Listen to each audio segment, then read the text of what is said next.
तर नमस्कार सगळ्यांना. चला आज माझा छोटासा मिनी ब्लॉग आहे. तर सकाळी सकाळी नाही तर अगोदर मेहंदी भिजत घालायची म्हणली, कारण 2-4 दिवस झालं मेहंदी भिजवायची आणि लावायची म्हणते डोक्याला, पण ते लक्षातच राहत नव्हतं. म्हटलं केस जास्तच पांढरे दिसालेत म्हणून म्हटलं आज मेहंदी भिजवून लावायची आणि त्याच्यानंतरच मग कामाला सुरुवात करायची.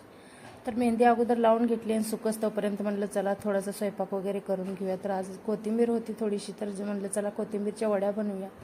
स्वयंपाक करून घेतला, कोथिंबीरच्या वड्या बनवून घेतल्या आणि त्याच्यानंतर मग केस सुकल्यानंतर एकने स्वच्छ केस धुवून घेतले. आणि केस धुतल्यानंतर माझी केस इतकी गळायला लागलेत ना का काय माहिती, इतका प्रॉब्लेम व्हायला लागलेला. त्याच्यानंतर थोडंसं मॉइश्चरायझर करून घेतलं आणि तरीच इकडे डॉक्टर बाबासाहेब आंबेडकर यांचं इकडे ड्रॉइंग काढायचं काम चालू होतं. अजून व्यवस्थित पूर्ण झालेली नव्हती, पण दिसायला तर एकदम छान दिसत होती. त्याची ड्रॉइंग बघितल्यानंतर ना तनीच्या पप्पांना चहा पाहिजे होता. 4-5 वाजता त्यांना चहा करून दिला आणि त्याच्यानंतर आम्हाला जायचं होतं मार्केटमध्ये. आम्ही गेलेलो जुडिओमध्ये. सुजलला आणि तनिषला एक 2 टी शर्ट बघायचे ते म्हणूनच गेलेलो. जुडिओमधला कपडा तर चांगला असतो, पण तिथं गेल्यानंतर ना ते दुसऱ्या कलरपेक्षा ना पांढरी कपड्यानंच इतकं जुडिओ भरलेलं होतं ना, जास्त करून पांढरीच कपडे दिसत होते. आज एवढी काही जास्त गर्दी वगैरे नव्हती. सुजलला पण टी शर्ट घ्यायचं होतं आणि तनिषला पण, म्हणून म्हटलं चला बघूया.